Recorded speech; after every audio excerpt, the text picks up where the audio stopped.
நீங்கள் பார்த்து கொண்டிருப்பது உங்கள் ஜாஷுவா டிவி. சகல ஜனங்களுக்கும் நற்செய்தி.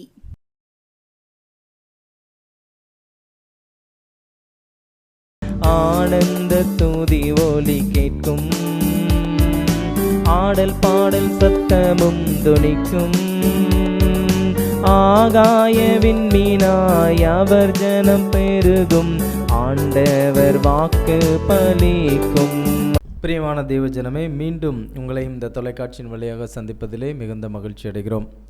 கர்த்தர் உங்களையும் உங்கள் குடும்பங்களையும் மென்மேலும் ஆசீர்வதிப்பாராக. இந்த மாதத்திலும் நாமும் கிறிஸ்மஸ் மாதத்திற்குள்ளதாகவும் இந்த வருடத்தின் இறுதி மாதத்திற்குள்ளதாகவும் நாமும் கடந்து வந்திருக்கிறோம். இந்த 12 மாதங்கள் வரைக்கும் கர்த்தர் நம்மை அவருடைய இமை போல பாதுகாத்து, என்ன துன்பங்கள் வந்தாலும் சரி, துயரங்கள் வந்தாலும் சரி, போராட்டங்கள் வந்தாலும் சரி, அவருடைய நாமத்து நிமித்தம் நம்மையும் காத்து வந்துள்ளார். அதற்காக தேவனுக்கு நாம் எப்பொழுதும் நன்றி செலுத்த வேண்டும். தேவனுக்கு எப்பொழுதும் ஸ்தோத்திரம் செலுத்த வேண்டும். ஏனென்று சொன்னால், அவருடைய நாசியின் சுவாசம் நம்மிடத்தில் இருக்கிறது.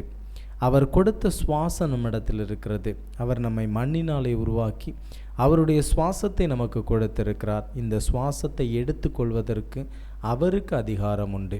இந்நாள் வரைக்கும் நம்மிடத்திலிருந்து அவருடைய சுவாசத்தை எடுத்து போடாதபடிக்கு அவர் நம் மீது வைத்த கிருபை மிகப்பெரிய கிருபை. அப்படிப்பட்ட கிருபை பாராட்டின நம் தேவனுக்கு நாம் எப்பொழுதும் நன்றி உள்ளவர்களாக இருக்க வேண்டும்.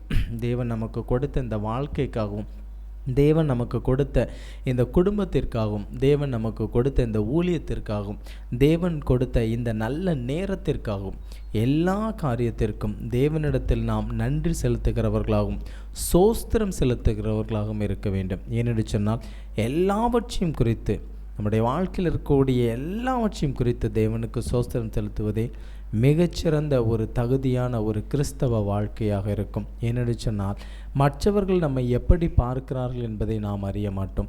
மற்றவர்கள் நம்மை எவ்விதமாக மதிக்கிறார்கள் என்பதை நாம் அறிய மாட்டோம். மற்றவர்கள் நம்மை எவ்விதமாக ஏளனம் செய்கிறார்கள் என்பதை நாம் அறிய மாட்டோம். மற்றவர்கள் நம்மை எவ்வளவாக மேன்மையாக வைத்திருக்கிறார்கள் என்பதை நாம் அறிய மாட்டோம். ஆனால் மனிதனுடைய பார்வைக்கும் தேவனுடைய பார்வைக்கும் அநேக வித்தியாசங்கள் உண்டு. தேவனுடைய பார்வையில் நாம் எப்போதும் விலையேற பெற்றவர்கள், விலையேற பெற்ற முத்துக்களை போன்றவர்கள். நம்முடைய ஆத்துமாவில் சிறு குறை ஏற்பட்டாலும் நாம் பரலோக ராஜ்யத்திற்கு செல்லக்கூடாதபடிக்கு நம்முடைய பாவங்களோ, நம்முடைய அக்கிரமங்களோ, நம்முடைய மீறுதல்களோ எது தேவனுடைய சமூகத்திற்கு செல்லாதபடிக்கு தடையாக இருந்தாலும் அவற்றை எல்லாவற்றையும் நம்மை விட்டு நீக்கி நம்மை பரலோக ராஜ்யத்திற்கு அவரோடு கூட்டி கொண்டு செல்வதற்கு அவர் எப்பொழுதும் நமக்காக வேண்டுதல் செய்கிற தேவனாக இருக்கிறார். நம்மை எப்பொழுதும் நினைக்கிற தேவனாக இருக்கிறார். ஆகையால் நம்முடைய வாழ்க்கையில் காணப்படுகிற எல்லா காரியத்திற்காகவும், சந்தோஷத்திற்காகவும், துக்கத்திற்காகவும், நிம்மதிக்காகவும், போராட்டத்திற்காகவும், தேவன் கொடுத்த சமாதானத்திற்காகவும், எல்லாவற்றிற்கும் தேவனுக்கு நாம் ஸ்தோத்திரம் செலுத்துவது நம்முடைய கிறிஸ்தவ வாழ்க்கையில் கிறிஸ்துவை பற்றி இருப்பது, அவரோடு அண்டி இருப்பதற்கான ஒரு மிகப்பெரிய ஊன்றுகோலாக இருக்கும். இந்த நாளிலும் நாம் தியானிக்கும்படியாக எடுத்துக்கொள்ளப்பட்ட வேத பகுதி 2 ராஜாக்களின் புஸ்தகம் 3ஆம் அதிகாரத்தில் 7ஆம் வசனத்திலிருந்து 6ஆம் வசனத்திலிருந்து 18ஆம் வசனம் வரைக்கும் ஒரு சம்பவம் நடைபெறுகிறது.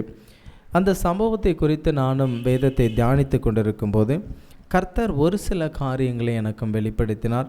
அந்த ஒரு சில காரியங்களை உங்களிடத்தில் பகிர்ந்து கொள்ள வேண்டும் என்று நானும் ஆசைப்படுகிறேன். இந்த காரியத்தையும் நாம் அநேக முறை வேதத்தில் இந்த வார்த்தையை நாம் வாசித்திருப்பதுண்டு. ஒருவேளை இந்த காரியத்தை நாம் எளிதாக கடந்து போயிருக்கலாம். இந்த காரியத்திலும் இந்த 2 ராஜாக்கள் 3ஆம் அதிகாரத்திலும் 3 ராஜாக்கள் மோவாபியரோடைய யுத்தம் பண்ணும்படி ஒன்று சேர்ந்து கிளம்புகிறார்கள்.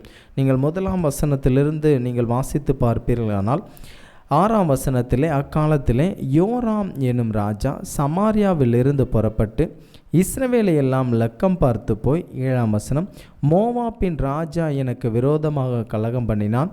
மோவாப்பியர் மேல் யுத்தம் பண்ண என்னோடு கூட வருகிறீரா என்று யூதாவின் ராஜாவாகிய யோசபாதை கேட்டனுப்பினதற்கு அவன், நான் வருகிறேன், நான் தான் நீர், என்னுடைய ஜனங்கள் உம்முடைய ஜனங்கள், என்னுடைய குதிரைகள் உம்முடைய குதிரைகள் என்றான். இப்போ மோவாபியரோடு யுத்தம் பண்ணுவதற்காக இந்த ராஜாக்கள் லெக்கம் பார்க்கும்படி போன ராஜா, இவன் எனக்கு விரோதமாக எழும்பி நிற்கிறான், என்னுடன் நீங்கள் வருவீரா என்று கேட்டு அனுப்பினதற்கு அவன் சொன்ன காரியம், என்னுடைய ஜனங்கள் உன்னுடைய ஜனங்கள், என்னுடைய குதிரைகள் உன்னுடைய குதிரைகள். அப்படி என்றால் என்ன அர்த்தம்? நான் உடனே கூட வருகிறேன், மோவாபியரோடே எதிர்த்து யுத்தம் செய்வதற்கு நான் உன்னுடனே கூட வருகிறேன் என்று அவன் சம்மதம் தெரிவித்தான். இவர்கள் மோவாபியரோடு யுத்தம் பண்ணுவதற்காக இவர்கள் வனாந்திர வழியாக செல்லுகிறார்கள்.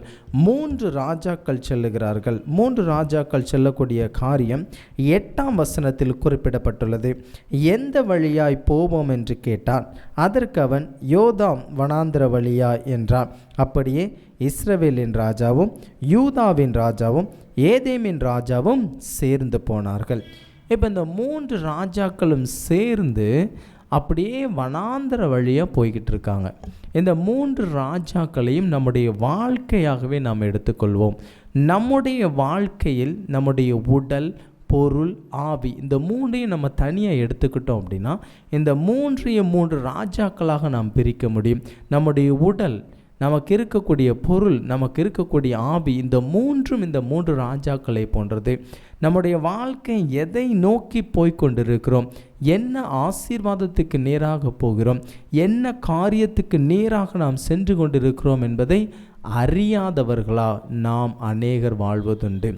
எனக்கு அன்பான தேவ ஜனமே, காயினும் ஆபேலுக்கும் ஏற்பட்ட மிகப்பெரிய பிரச்சனையினால் ஒருவனை மற்றொருவன் கொலை செய்தவுடனே தேவன் அவன் மீது ஒரு அடையாளத்தை போட்டு பூமியில் நீ நிலையற்று திரிகிறவனாய் இருப்பாய் என்று தேவன் அவனுக்கு ஒரு காரியத்தை சொன்னார். நிலையற்று திரிகிறவன் என்றால் என்ன? அவன் எங்கே போகிறான், எதற்காக போகிறான், என்ன காரியத்திற்காக போகிறான், என்ன சூழ்நிலை நிமித்தமாக போகிறான் என்பதை அவனே அறிய மாட்டான். அவன் என்ன காரியத்திற்காக போகிறான் என்பது அவனுடைய சிந்தனையிலே இருக்காது.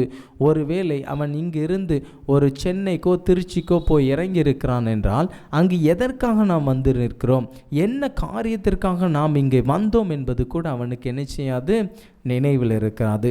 அங்கிருந்து நேராக திருநெல்வேலி தென்காசி பகுதிக்கு வந்தாலும் சரி, அந்த சரி கன்னியாகுமரி அந்த மாதிரி இடங்களுக்கு அவன் போனாலும் சரி, அவன் எதற்காக போனான், நிலையற்று திரிகிறவனாக இருப்பான். அப்படிப்பட்ட ஒரு சாபம் அவனை ஆட்டி படைத்தது. இவர்கள் என்ன செய்கிறாங்க பாருங்க, இந்த 3 பேரும் மோவாபியரோடு யுத்தம் பண்ணுவதற்காக வனாந்திர வழியாய் போய் 7 நாள் அளவும் சுற்றி திரிகிறார்கள். 7 நாள் அளவும் அந்த வனாந்திரத்தில் சுற்றி திரிந்து ஒரு இடத்துல வந்து நிற்கும்போது அவருடைய மிருக ஜீவன்களுக்கும் அவருடைய ஒட்டகங்களுக்கும் அவருடைய குதிரைகளுக்கும் அவர்கள் பின் வந்த வீரர்களுக்கும் குடிப்பதற்கு தண்ணீர் இல்லாமல் இருந்தது. பிரியமான தேவஜனமே, நம்முடைய வாழ்க்கையிலும் நாம் கிறிஸ்து நமக்கு கொடுத்த அழைப்பை விட்டு, கிறிஸ்து நமக்கு என்ன காரியங்களை வைத்திருக்கிறார் என்பதை தேவனுடைய சமூகத்தில் நாம் கேட்டு அறிந்து கொள்வதற்கு முன்பதாக எந்த ஒரு காரியத்தை நோக்கி நாம் பயணித்தாலும் சரி, எப்படி இந்த 3 ராஜாக்கள் அலைந்து திரிந்து நின்றார்களோ, எப்படி அவருடைய ஆத்துமாக்கள் விடாய்த்து இருந்ததோ, எப்படி தாகமுள்ளவர்களாக தேவன் அவர்களை மோவாபியருடைய கையிலே ஒப்பு கொடுத்து விடுவாரோ என்கின்ற பயத்தில் இருந்தார்கள், அதே போல நம்முடைய வாழ்க்கை மாறுவதற்கு ஏதுவாயிருக்கும். இவர்கள் கிளம்பும் போதும் சரி, வனாந்தரத்தில் சுற்றி திரிந்த போதும் சரி, ஒரு ராஜா இன்னொரு ராஜாவினிடத்தில் உதவி கேட்டானே தவிர தேவனிடத்தில் நான் இந்த காரியத்தை செய்யலாமா, இப்படிப்பட்ட காரியத்தில் என்னுடைய இராணுவத்தையும் என்னுடைய நாட்டையும் நான் கொண்டு செல்லலாமா என்று தீர்க்கதரிசி மூலமாக அவன் கேட்கவில்லை. நீங்கள் 1வது வசனத்திலிருந்து வாசித்து பார்த்தீங்கன்னா தெரியும். யூதாவின் ராஜாவாகிய யோசபாத்தின் 18ஆம் வருஷத்திலே ஆகாபின் குமாரனாகிய யோராம் சமாரியாவில் இஸ்ரவேலின் மேல் ராஜாவாகி 12 வருஷம் ராஜ்யம் பாரம் பண்ணி கர்த்தரின் பார்வைக்கு பொல்லாப்பானதை செய்தான். அப்படி அவன் பொல்லாப்பானதை செய்தாலும் அவருடைய தகப்பன் செய்தது போலவும் அவருடைய தாய் செய்தது போலவும் செய்யாமல் பாகாலுடைய மேடைகள் எல்லாவற்றையும் அகற்றினான் என்று வேதம் சொல்லுகிறது. ஆனாலும் இவன் கிளம்பும் போது இவன் யாரை எதிர்கொள்ள போகிறானோ, யார் மீது யுத்தம் செய்வதற்கு கிளம்பி போகிறானோ, அங்கே முடிவு என்னவாக இருக்கும் என்பதை அறியாதவனாய் வனாந்தரத்திலே சுற்றி திரிகிறான். இந்த 3 ராஜாக்களுக்கும் ஒரு ராஜா இன்னொரு ராஜா துணை செய்கிறான். இந்த ராஜாவுக்கு அந்த ராஜா துணை செய்கிறான். யூதா ஏதாம் இருக்கக்கூடிய ராஜாக்கள் ஒருவரை ஒருவர், எனக்கு நீ துணை, என்னுடைய படைகள் உன்னுடைய படைகள், என்னுடைய ஆட்கள் உன்னுடைய ஆட்கள் என்று எல்லாரும் சொல்லும்போது கடைசியில் தேவனிடத்தில் கேட்பதற்கு மறந்து விட்டார்கள். நம்முடைய வாழ்க்கையில் ஒருவேளை நாம் எதை நோக்கி போய்கொண்டிருக்கிறோம், என்ன காரியமாக போய்கொண்டிருக்கிறோம், மனுஷரை நம்பி நாம் போகிறோமா, என்ன காரியத்திற்காக யாரை நம்பி நாம் போகிறோம் என்பதை நிச்சயம் அறிந்திருக்க வேண்டும். என அன்பானவர்களே, உங்களுடைய வாழ்க்கையில் நீங்கள் என்ன காரியம் செய்தாலும் சரி, நீங்கள் மிகப்பெரிய பணக்காரராக இருந்தாலும் சரி, நீங்கள் மிகப்பெரிய அந்தஸ்து உள்ளவர்களாக இருந்தாலும் சரி, மிகப்பெரிய ஆஸ்தி உள்ளவர்களாக இருந்தாலும் சரி, ஐஸ்வர்யவானாக இருந்தாலும் சரி, தரித்திரராக இருந்தாலும் சரி, ஏழையாக இருந்தாலும் சரி, பணக்காரன் ஆக வேண்டும் என்று முயற்சி செய்து கொண்டிருப்பவர்களாக இருந்தாலும் சரி, வேலையில் நீங்கள் செய்யக்கூடிய தொழிலில் நீங்கள் எப்பேற்பட்ட பதவியில் இருந்தாலும் சரி, தேவனை முன்னிறுத்துவதற்கு மறந்துவிடக்கூடாது. இந்த ராஜா தேவனை முன்னிறுத்துவதற்கு மறந்து விட்டான்.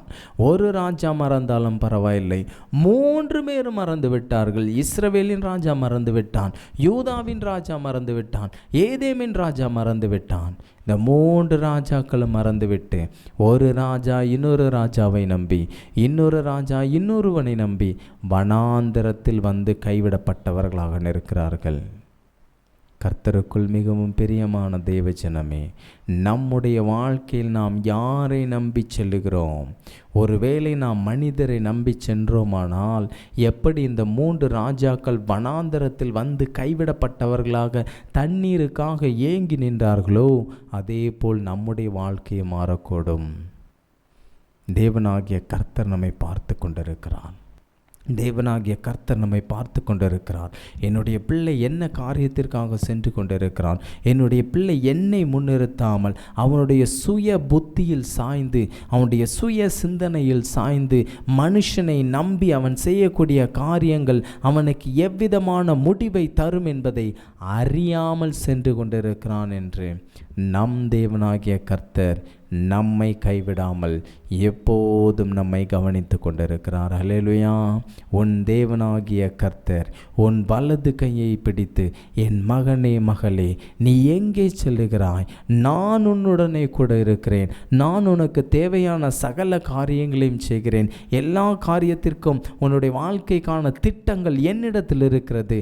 ஆனாலும் நீ என்னை விட்டுவிட்டு, உன்னை படைத்த தேவனாகிய கர்த்தர் எந்நாள் வரைக்கும் உன்னை உயிரோடு வைத்திருக்கிற என்னை விட்டுவிட்டு இந்த மனிதனை நம்பி சென்று கொண்டிருக்கிறாயே, அவன் உன்னை வனாந்தரத்தில் விட்டு விடுவான், உன்னை திக்கற்றவர்களாக விட்டு விடுவான். நான் உன்னை வனாந்தரத்தில் விட மாட்டேன், நான் உன்னை திக்கற்றவர்களாக விட மாட்டேன் என்று தேவனாகிய கர்த்தர் சொல்லுகிறார். இப்போ இந்த 3 ராஜாக்களும் என்ன செய்கிறாங்க பாருங்கள்.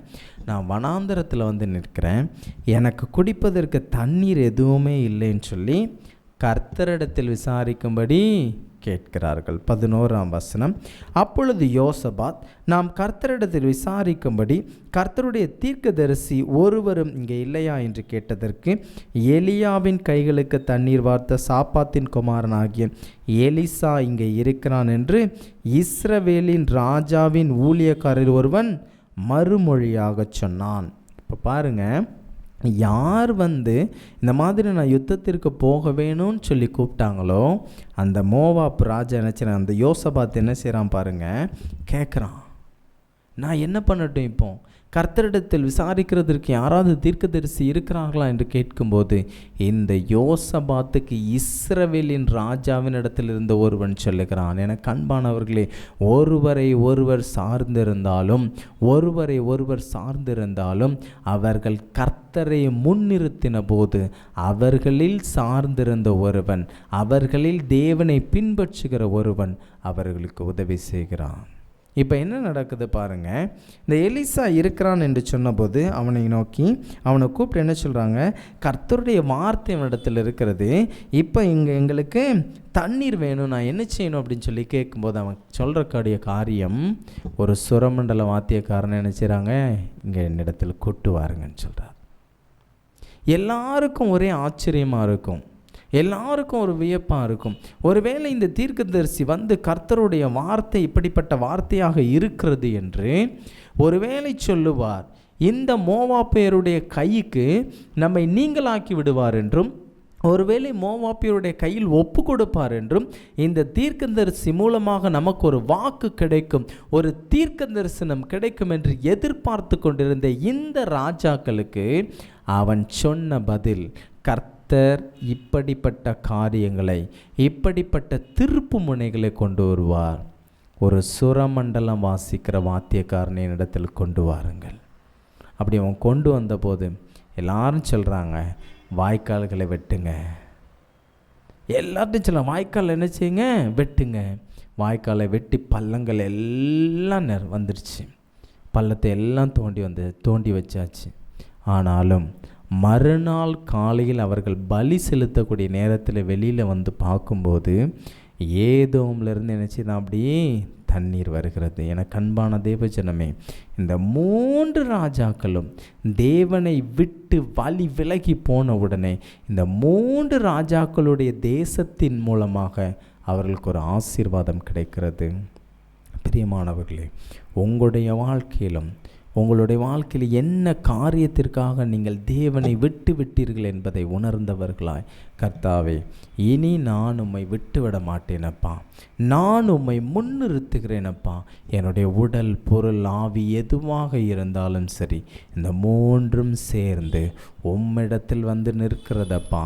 இந்த 3 ராஜாக்களும் எப்படி வந்து வனாந்தரத்திலே உம்மிடத்தில் விசாரிக்கும்படி நின்றார்களோ, அதே போல என்னுடைய உடல், பொருள், ஆவி 3ம் பிதாவாகிய தேவனை நோக்கி, இயேசு கிறிஸ்துவை நோக்கி, பரிசுத்த ஆவியானவரை நோக்கி நாங்கள் இப்பொழுது உம்முடைய சமூகத்தில் வந்திருக்கிறோம் அப்பா. இந்த 3 ராஜாக்கள் வந்து விசாரித்த போது அவர்களுக்கு குடிப்பதற்கு தண்ணீர் என்கின்ற ஆசீர்வாதத்தை நீர் கொடுத்தீரப்பா. தண்ணீர் என்கின்ற ஆசீர்வாதம் அவர்களுடைய பள்ளங்கள் எல்லாம் நிரம்பிச்சப்பா. இப்பொழுது என்னுடைய வாழ்க்கையிலும் என்னுடைய உடல், பொருள், ஆவி 3ஐயும் இடத்தில் ஒப்பு கொடுக்கிறேன். உமக்கென்று ஒப்பு கொடுக்கிறேன். உம்முடைய சமூகத்தில் நான் ஒப்பு கொடுக்கிறேன் அப்பா.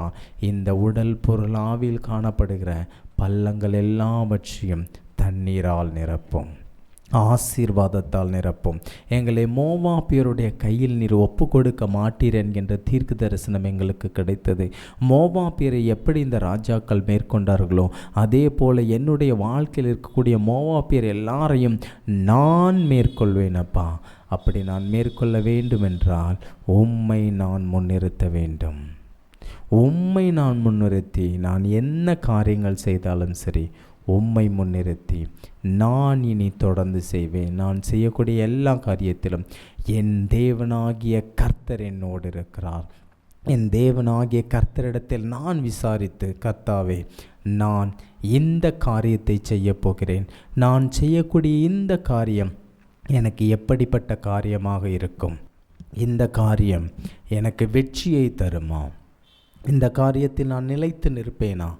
இந்த காரியத்தில் நான் ஆசீர்வாதத்தை பெற்றுக்கொள்வேனா என்று தேவனை நோக்கி நாம் கேட்கும்போது கர்த்தர் நமக்கு நிச்சயமாக பதிலை தருவார்.